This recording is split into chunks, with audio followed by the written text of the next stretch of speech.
this right here. Welcome back to the Saturday Morning Sports Show on 97.3 WRUL and WRUL.com. Cole Carter alongside Lucas Matzel, joined by head coach of the Carmi-White County boys basketball team, Kevin Wolff. Kevin, thanks for stopping by this morning. Thanks for having me. Appreciate it.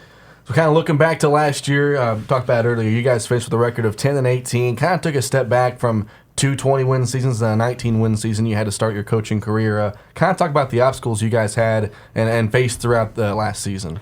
Going into last year, we knew, as a staff that, the chances of probably winning 20 games again were slim. We didn't have any experience coming back. Mm-hmm. We knew Ethan had played as a sophomore and was pretty successful, but we really had nothing, from a varsity perspective because, your class had, 4 seniors, mm-hmm. 5 seniors. 5 seniors. Yeah. 5 seniors that all played. And they were all good. And we won 19 games that year and graduated all those guys. So then coming back, we didn't have much experience. But I thought our team did extremely well last year to get to 10 wins and get that big win there at the regional against El Dorado. Fought hard. They were great kids to coach and worked extremely hard. Just lacked a little bit of scoring. But Ethan, like you said, stepped up and had a tremendous year last year to get us to that 10 wins. And we're just hoping to kind of build even off what we did last year moving into this year. You guys graduated Adam Phelps, August Saunders, and Cooper Craig, all guys that played big roles in the team last year. Kind of talk about their impact on the team and how you plan to fill their roles this year. Yeah, Adam Phelps was huge for us last year. He was a guy that moved into Carmi, I think, his sophomore year, maybe his junior year, that had never played organized sports before. He was a big athletic kid and really progressed his 2 years playing. I think it was just 2 years playing with us. Ended up last year having a fantastic year for us. And like you said, August was a grinder, great defender. We always put him on the other team's best player, and he did a fantastic job at that. And then Cooper was long and was good on the defensive end as well. So we're going to miss those 3 guys, especially Adam inside. He was a horse. Mm-hmm. Him and Ethan were a good 1-2 punch last year, and he averaged almost a double-double. So we're going to miss his presence. But I do think, like you guys mentioned earlier, we do have some pieces coming back that I think we can put in some spots and do some good things. Yep. I think arguably the biggest piece of your team returning from last year is Heath Mahon. He saw quite a bit of playing time his sophomore year, as you mentioned. Kind of led the pack a year ago, and now he'll be the lone senior on the team. Talk about his development over the past couple of years and what you kind of expect from him in his senior year. Yeah, I expect another great year from Ethan. He's a tremendous player. The thing about him the most that we all love as coaches in our building is just how hard he plays. He never takes a play off. You saw that in football. You saw him with a gimpy ankle, those last couple of weeks trying to fight through it. And he does the same thing on the basketball court. And he can score. For being a 6-foot guy, he can go inside and score a lot of different ways. He can shoot it from the outside. He is just a really, really nice high school basketball player in Southern Illinois, All-South last year, All-Conference. So he's going to lead our team this year, and we're going to go through him. We're not afraid to hide that. He's going to be our go-to guy, but I think this year what's going to be nice is we've got some shooting around him that it's going to spread the floor a little bit to give him some more driving lanes. But, yeah, he's for sure our go-to guy, and we're lucky to have him. Yeah, I think last year I was very impressed. I think people can relate to this. Is Ty Barbie did a phenomenal job last year as a sophomore and kind of led this team as the point guard, was the game manager, and now he's a junior. He's got the experience, a year of experience under his belt. Talk about his importance to the team and what you expect from Ty this year. Yeah, he's going to be much more than just a game manager this year. We saw it this summer. We all know he can shoot it, but his ability now to get to the bucket, he's stronger. This summer he did a fantastic job of getting in the paint, dishing it out to shooters, but then also getting to the bucket and finishing through contact and getting to the free throw line.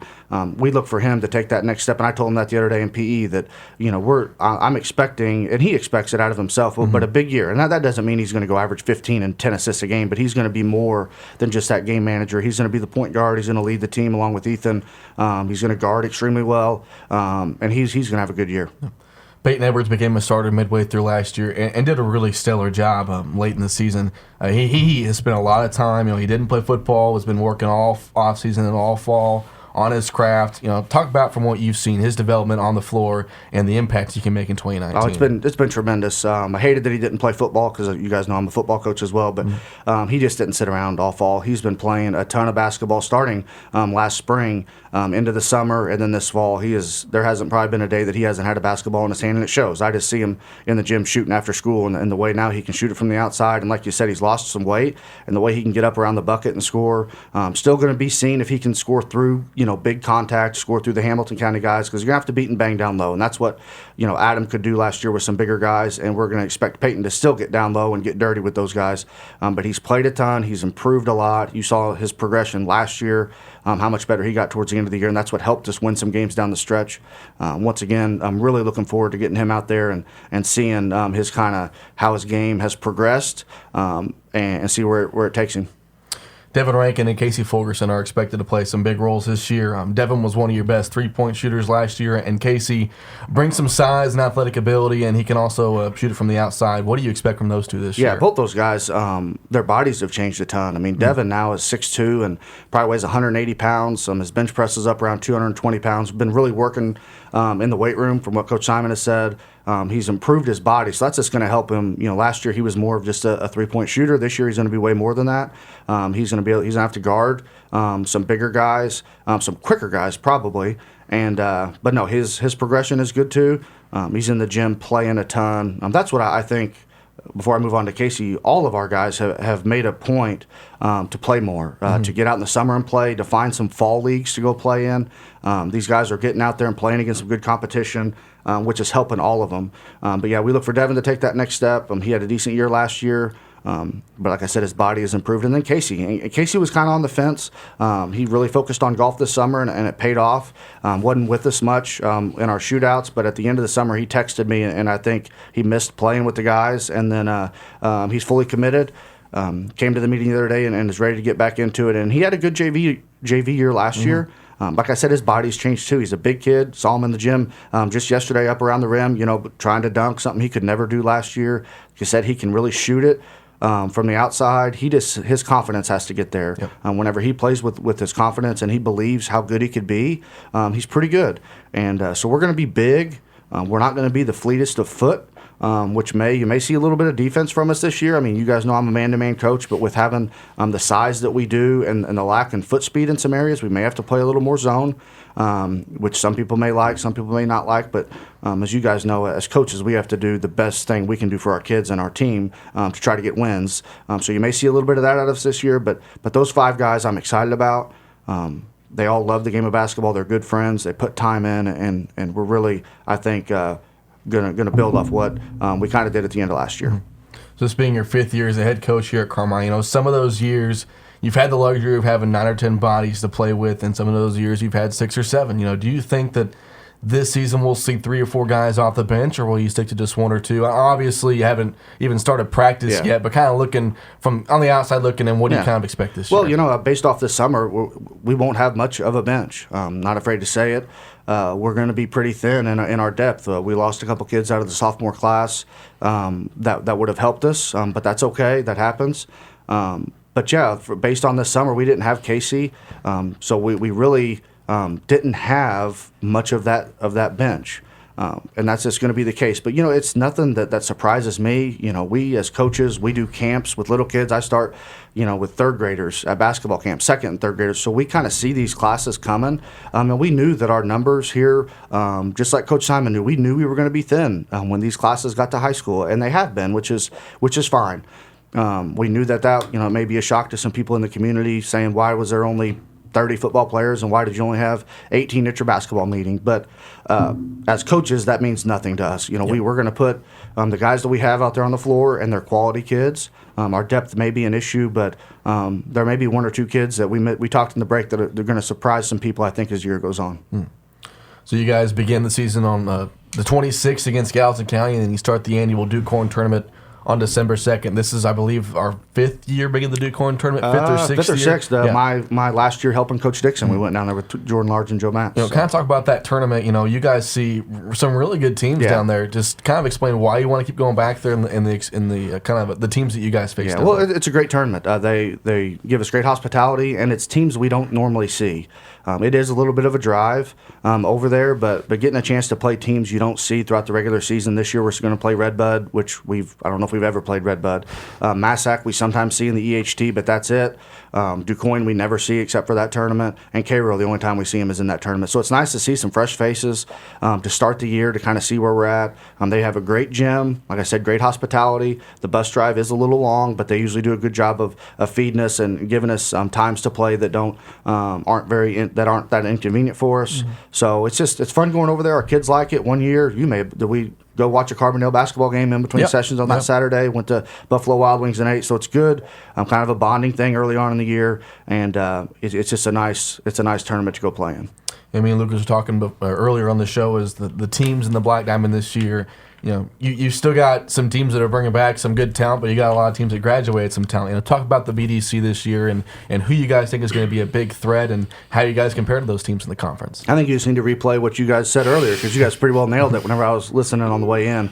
Like you said, Hamilton County is going to be very improved, and they beat us there at home late in the year last year, but they've got a lot of pieces coming back. They're going to be very scrappy. They're going to be pretty deep and athletic. They're trending in the right direction, just like their football program is. Fairfield's still going to be Fairfield. They've got some good pieces coming back. They don't have a 6'5" Estes kid inside anymore, but they've still got the Zerlinis and the Hicksonballs and the Masseys and the McElravies, the Pruitts of the world. They're still going to be good and going to be tough, and they're going to be very athletic. I call it foot speed. Their foot speed is still going to be top in the conference. By 1 through 8, they've got more guys that can move and can run than anybody else, which poses a big problem. What you guys said about Johnson City and Albion, they both lost quite a bit, but both teams have some players coming back. Austin Brown's going to be dynamic. He's going to be probably the most athletic kid in the conference, but it's just what can they put around him. But then what you said about Edwards County, same thing. Got the Calgary kid back. The Cowling, the sophomore kid who played as a freshman, will be back. And then the El Dorado, we saw them this summer. They beat us this summer. We didn't have all of our guys, but they're with Whitlock and Shoemaker.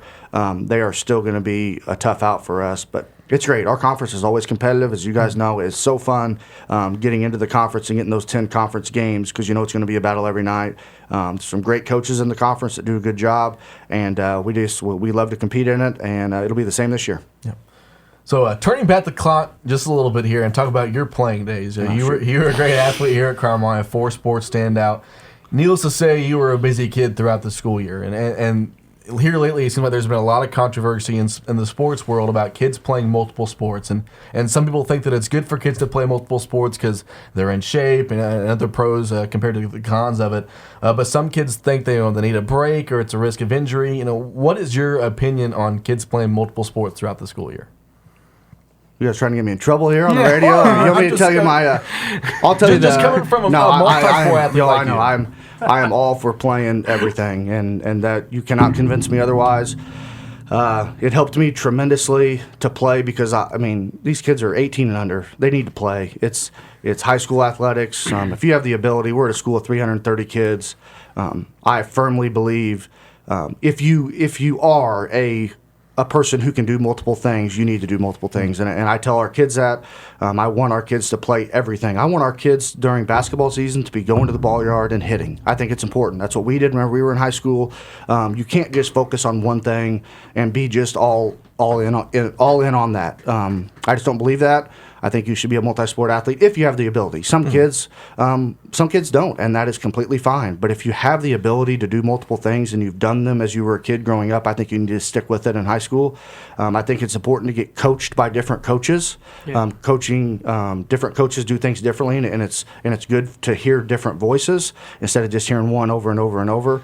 I think it helps your body. I think basketball is one of the best to help your body because it is a plyometric sport. You're running and jumping and moving, and it will help you in a lot of different things. And just, I think kids need to be kids. I think they just need to go play and have fun and just enjoy their time playing with their high school friends. Playing high school athletics is something that I look back on now and really enjoy. I know you guys do as well, and I really do believe you just have to get out there and play as much as you can.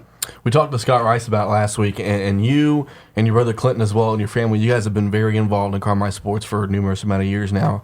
Kind of talk about, from your perspective, the impact that high school sports make on a small town like Carmi and how the community and how it just kind of brings everybody together. Without a doubt. The people, and I get them in school all the time. Why are you so big into sports? What's it really matter? Well, if you guys would be willing, these people, travel 30 minutes to Fairfield today or travel 30 minutes up to Mount Carmel and see what a home playoff game does for a community, because those places are going to be packed.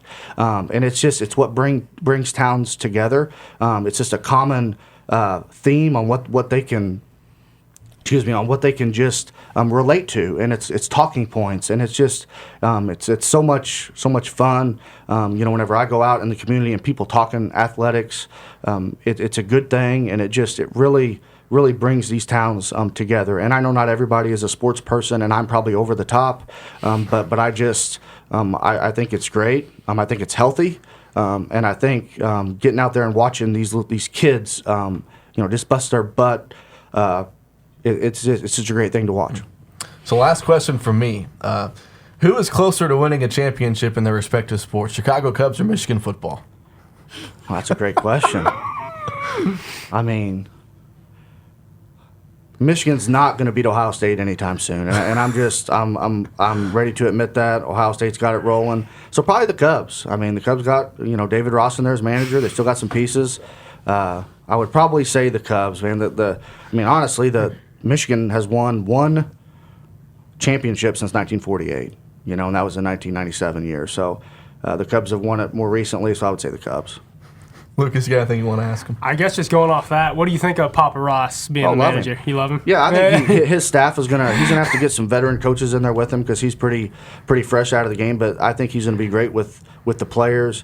It comes down to the Cubs just need some, I call it professional hitting. They want to just knock the ball out of the park all the time. They need some more Zobrist in the lineup, to hit some doubles and move some guys over. And their pitching has to get a little bit younger.